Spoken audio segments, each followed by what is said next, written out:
Well, hello everyone, and welcome back to COHHIO's 33 policy briefing.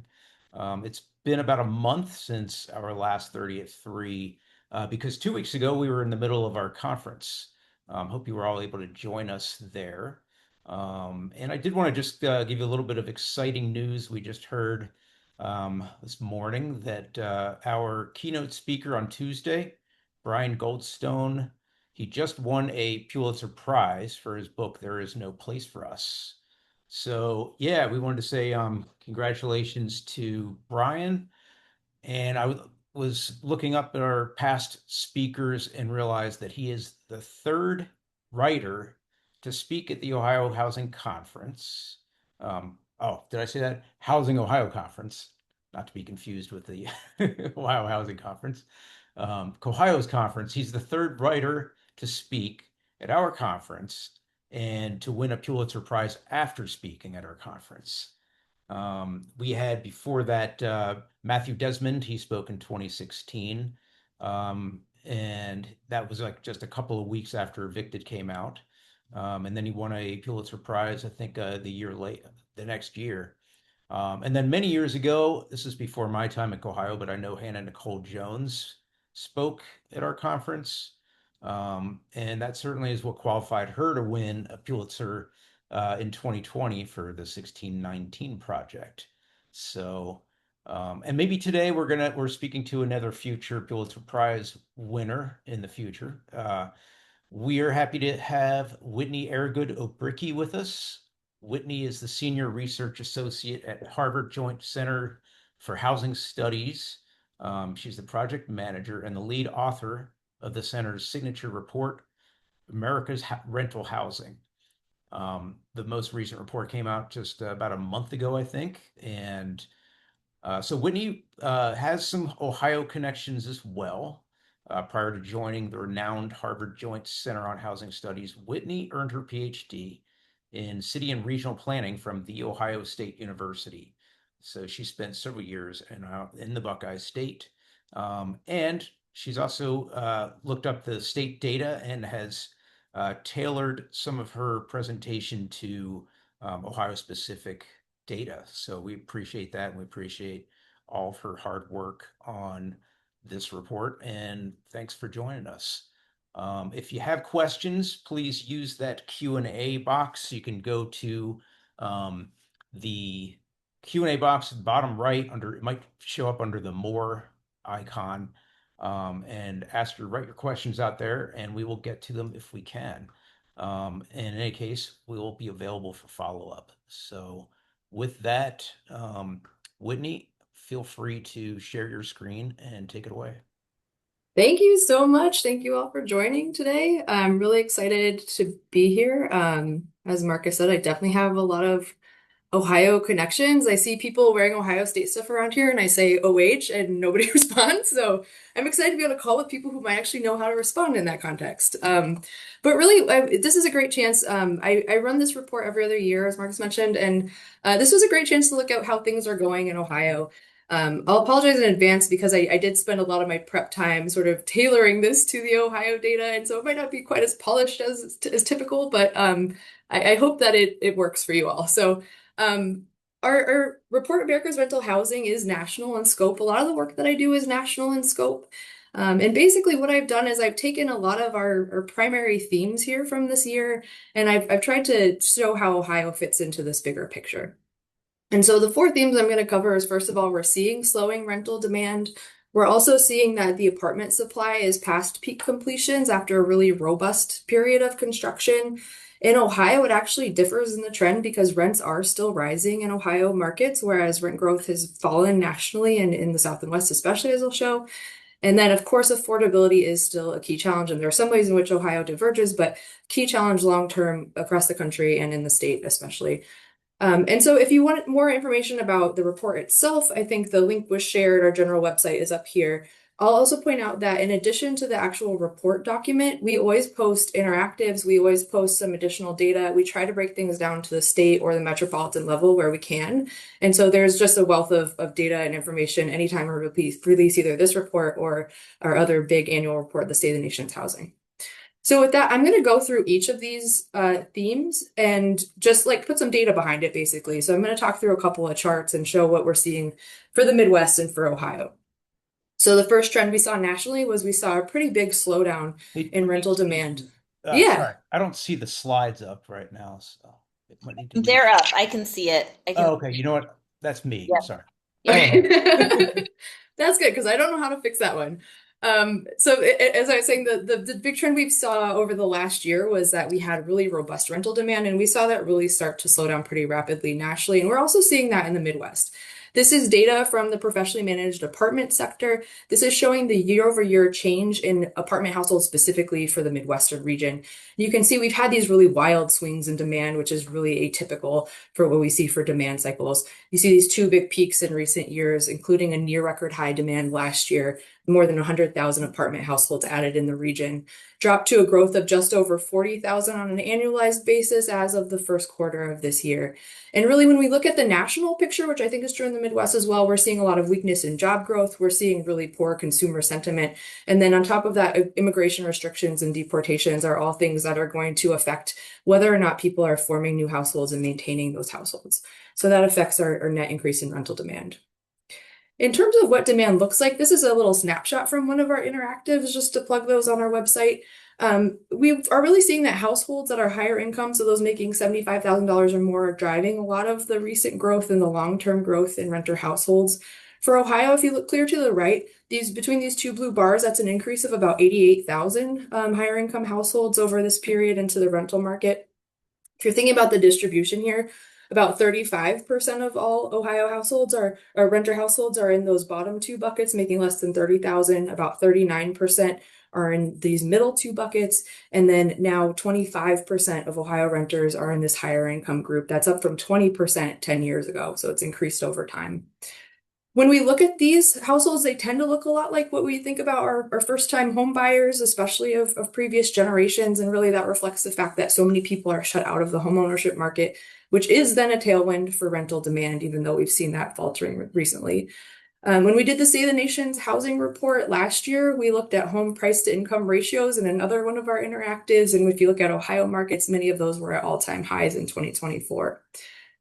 We also do an analysis and it found that it would take an income of more than $100,000 to afford the median home in the Columbus metro, for example, where the median renter income is just $51,000. And statewide, the median renter income is just $43,000. So there's this really big gap between home prices and then renter incomes, as well as between what renters can afford and the rentals that are available.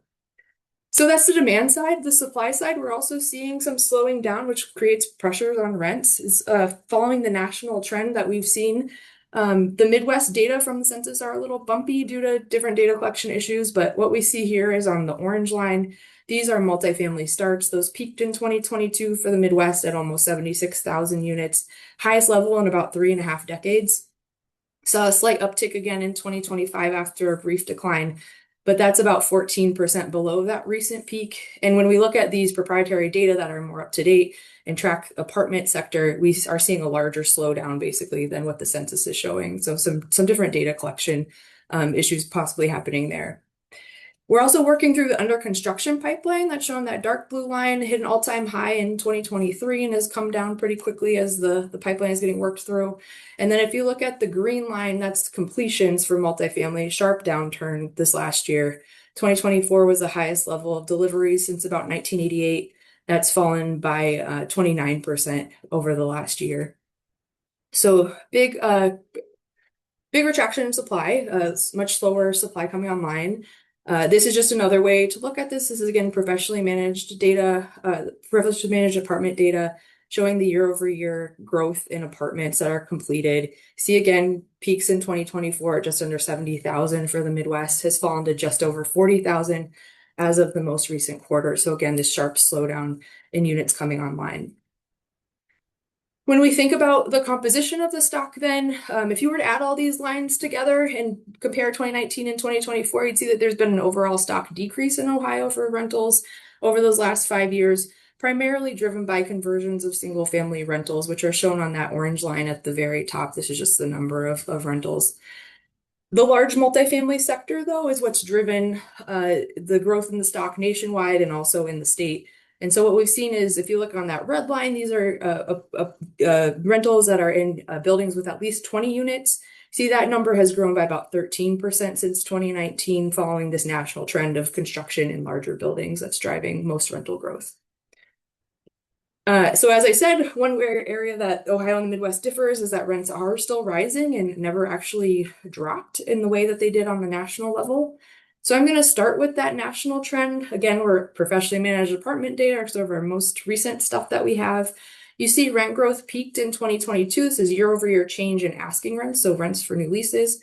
We see that was a peak during that first demand surge. And then we saw rents sort of rising at this really low rate, close to zero, when we saw that second peak in demand. And that was mostly because we had that huge influx of supply coming online that helped moderate rent increases. As demand has slowed in recent quarters, though, and new supply still isn't fully absorbed, we actually saw rents decrease slightly in the last 2 quarters at the national level by about 0.5% or so. So not a lot, but at least a decrease. But this is really a regional story. The trend has primarily been driven by what's going on in southern and western markets. As you see on the yellow and the blue line, they actually had decreases at the start of the pandemic, really high peaks at the peak when rent growth was really booming, and then have seen the actual decreases. If we look specifically at the Midwest, though, just to take away some of the noise here of the other lines, you see the Midwest never had that actual decrease at the start of the pandemic, had kind of a softer peak, but still a peak. And then rents continued to grow by 2 to 4% over the last 2 years or so, still hovering at about 2% as of the most recent quarter. I love a good map. So this is the specific markets, and you see Ohio is covered in red, which means all the markets were basically increasing in rents. That's similar to some of the surrounding states. But again, this really regional story and how things are increasing in certain places. I'm going to zoom in on Ohio and just confuse everybody by changing the color scale. But again, these are all increasing rents. The blue is just to show that Columbus is the place where rents have increased the lowest at less than 1%. Highest rent growth still is in Akron and Youngstown, with that dark red up in the corner there, increasing by more than 3% as of the last quarter. So in this context, of course, in longer-term affordability challenges, we are still seeing that cost burdens remain near record high, which is one of our key metrics of affordability. Nationally, we are at a new record high in 2024 for the number of cost burden households. I'm showing here the number for Ohio. These are households who spend more than 30% of their incomes on rent and utilities each month. There was a record in 2023 at 733,000 cost burden households for renters in Ohio. That fell to 717,000. So a slight decrease over the last year of data that we have. But that's still up by about 54,000 households since the start of the pandemic, and up 200,000 over this longer sweep. The dark blue here is showing the severely burdened households. So those are households who spend more than half of their incomes on rent and utilities. We have 390,000 households who are severely burdened in Ohio. One trend that we've been tracking for a while is how cost burdens are rising up the income scale. Certainly true in Ohio as well, especially affecting middle income renters. If we look clear to the right, this is the cost burden share for all renters. It's at about 45% at the most recent reading. That's up 4 percentage points since 2019, and then up about 8 percentage points since 2001. If you look clear to the left at these two lower income buckets, you see rates, as you know, are always high at the bottom, around 80%. Most of those have severe burdens. The middle income groups, though, these next two to the right, is where things have had the fastest rise. It's up about 12 percentage point for the rate for both groups over this longer trend, seeing especially large increases since the pandemic. Again, we're seeing severe burdens rise, but it's still relatively modest for these groups. So it just emphasizes the fact that a lot of the affordability challenge is still at the low income of the spectrum, even though we're seeing this rise in the middle. A little bit of rise at the top too, but cost burden rate is still about 5% for those higher income renters, nearly all moderate burdens. This is just a national map to put Ohio in context for the metro areas. Relatively low rates in Ohio metros compared to some areas of the country. Cost burn rate under 50% for large Ohio metro markets, which is a funny cutoff, but it shows how bad affordability really is in a lot of markets across the country. I'm going to talk a little bit about some of the smaller metro and micro areas, though, because we can drill down on one state. The lowest rate is in Mansfield, which these are all, as I said, the whole market area. At 24%, the highest is 54% is Portsmouth. Rural area is also somewhat high in Ohio at 38%, which is just below the national rural rate. So this is just to give a sense of how these things fall because it's a little bit idiosyncratic in terms of the geographies, but the bubbles here, the color is showing the cost burden rate for that metro or micro. And then the y-axis is the median renter income, the x-axis is the median rent. So you get this really nice diagonal line, right, of the places with the highest rates and sort of have this median rent to income ratio that leads to those high cost burden rates. You go just above that line, you get the sort of next tier where it's a slightly lower, but again, sort of an odd grouping of things. And then again, you have another section where you have the blue with the less severe burden rates in places like Wapakoneta, for instance.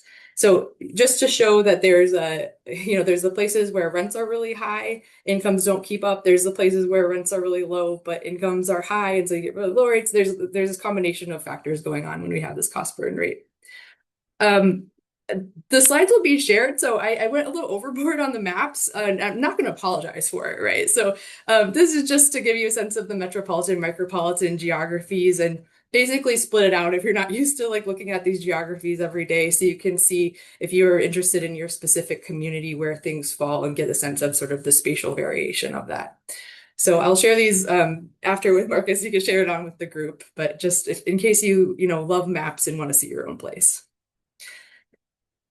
All right, the last thing I want to talk about is the fact that over the longer term, we've seen renter incomes in Ohio actually drop in real terms when we account for inflation by 3%, while rents rose by 11%. And as a result, households are spending a larger share of their income on housing. And this is basically just looking at the median cost to income ratio for those households and taking the median. The median renter in Ohio, clear to the right here, now spends 29% of their income on rent and utilities. That's up from 25%. And you see this especially has gotten bad for lower income renters who are now spending more than 60% of income on rent at the median. But really, again, seeing this trend up the income spectrum. And then the final thing that I really like, not in the trend, but in the data point, is when we look at how much people have left over after they pay for rent and utilities, we see that the median renter who is lower income has just $430 a month. And on this particular chart, this is showing the percent change, again, all inflation adjusted, as compared to 2001. So if you look at that orange line, these are the lower income renters. The most recent data point, 2024, that's negative 30, right? So they have 30% less than they did in 2001. So it's an all-time low for lower income renters. But even these higher income, middle income groups are still worse off than they were like 20 years before. So of course, we're concerned about this as cuts into savings for down payment for the higher income households. This forces trade-offs for those who don't have resources for the lower income households. Of course, has all these downstream consequences, and we're going to see that be even worse as we have cuts to Medicaid and SNAP, and as inflation is making the cost of all other goods more expensive too. I'll just plug some other research that a few of my co-authors and I did a few years ago, and we looked at what we call residual income burdens and found that about 2/3 of households in the state can't afford a basic standard of living after paying rent and utilities. And that was even before this most recent period of inflation that we're seeing. So I'll stop there just so we have a chance for some discussion. But again, these are the themes that we covered. And I do hope that people will, read the report, use the data, and let us know if you use the data too, because we put a lot of work into it. We never know if people use it. So always love to hear what's useful and how you use it. Wow, thank you, Whitney. That was a lot, and you did it really quickly and succinctly, so appreciate that. And really, I mean, all the Ohio specific data is great too. A lot of it aligns with some of the reports that we put out in conjunction with the National Low Income Housing Coalition, and also some of the great research that the Ohio Housing Finance Agency puts out too in their annual needs assessments. Um, so I'm familiar with a lot of it, and so got a couple of questions.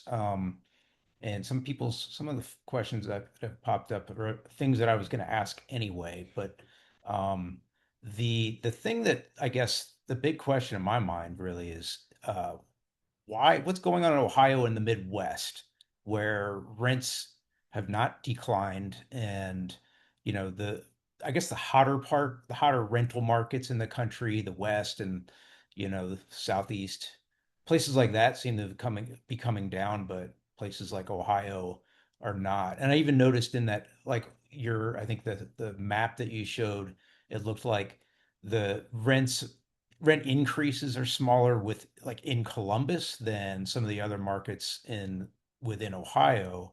And again, Columbus is kind of like the hot housing market here in Ohio and some of the, so what's going on with like the not hot rental markets not coming down in rent like with other parts of the country? So I think there's a couple of dynamics, and I've looked at like specific markets here and there over the last couple of years because I think this is a big question. Like you see certain drops in places, you see continued increases in places, and people want to understand why that is and also what that means for affordability, right? And so one of the dynamics that happened in the South and West is that early in the pandemic, when you could work remotely, there was a huge increase in demand in certain markets, and rents increased really rapidly in like a lot of Florida markets, for example, in Austin and Colorado markets.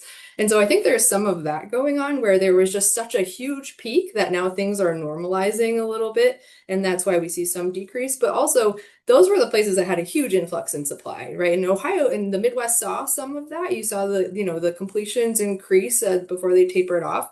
But if you look at the South and the West, it's not even sort of comparable, right? Like huge, huge peaks in completions in those regions.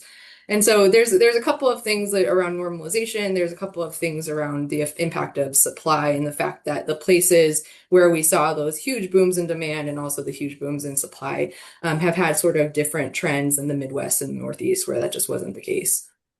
Okay, that kind of makes sense.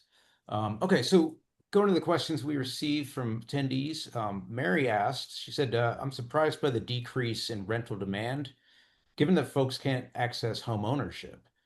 Do you think that some folks have just dropped out of the market? Yeah, when we see a slowdown in demand like that at a time when affordability in the homeownership market is still really bad, that usually signals that people are slow to form new households. And so if you look at apartment retention rates, they're fairly high still. So people aren't necessarily leaving their units, but they're not coming in the door, right? And so what that means is that you might be in a roommate situation, and instead of saying, I'm going to go get my own apartment, you say, I'm going to hold tight and see what this next year brings and if I still have my job and all those questions, right? Or you might be a new college grad and you're saying, I'm not going to move out of my parents' house yet, right? Like it affects household formations and especially sort of the economic conditions that we're in right now. The household formations are sensitive to those sorts of things. So I think that's mostly what's going on with the slowdown in demand at the moment. Okay.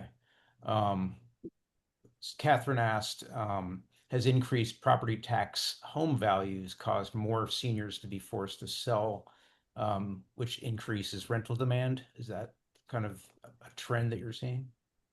I don't know about the property tax issue. There's certainly affordability issues with older adults in home ownership. One thing that we're seeing though is just because of the demographic trends and the baby boomers aging, is that a lot of older adults will hit a point where it just makes more sense for them to rent.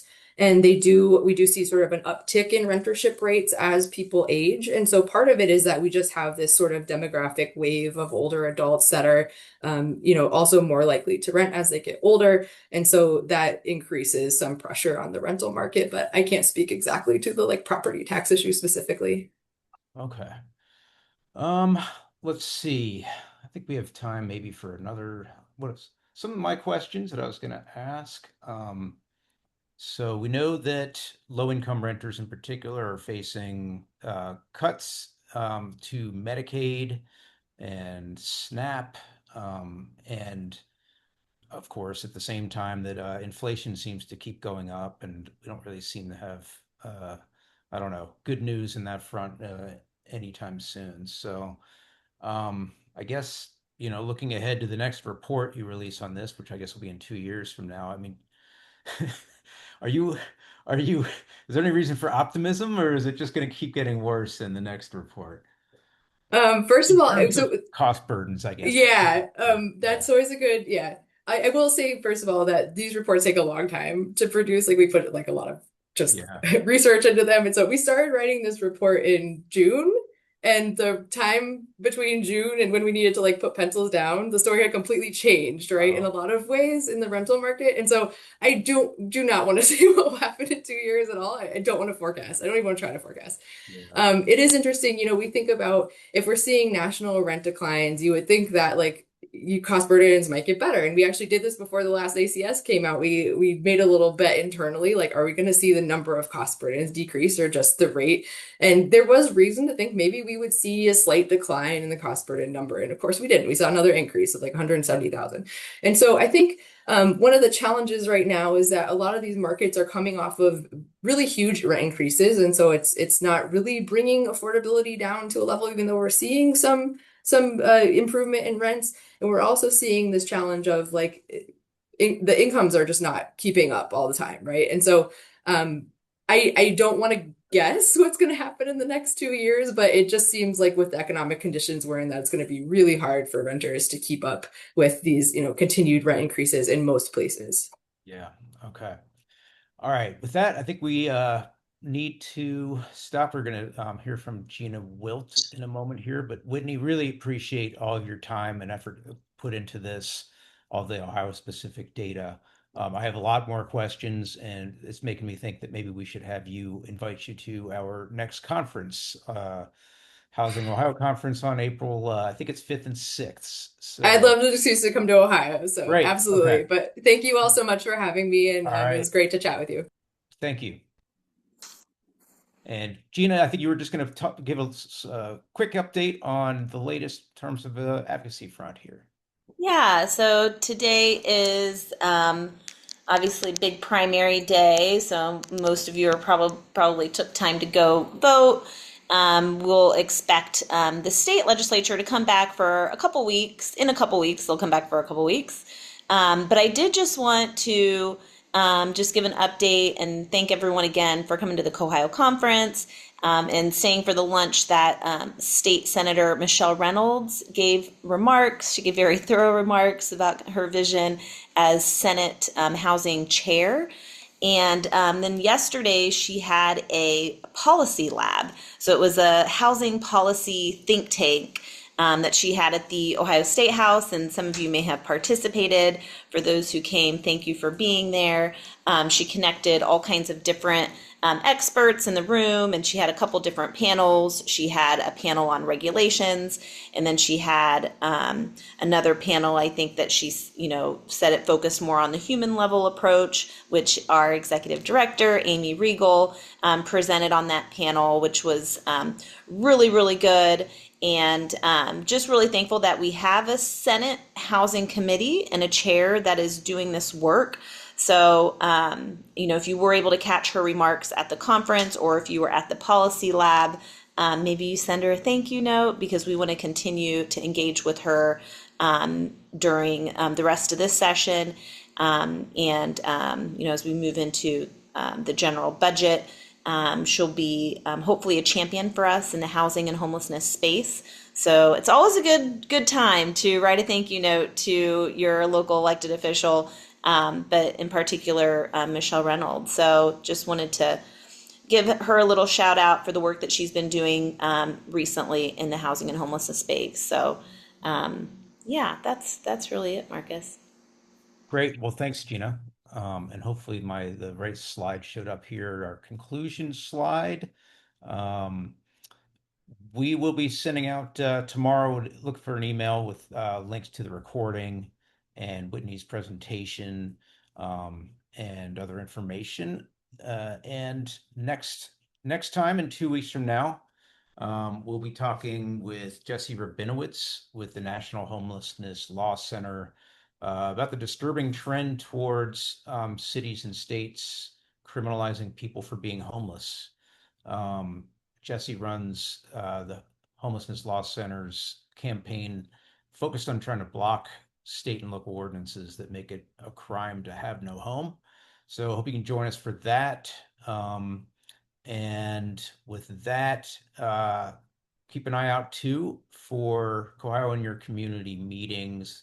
This is where Amy and me and Gina and some staff will go around different places in Ohio to meet with you and talk about issues you guys are seeing on the ground.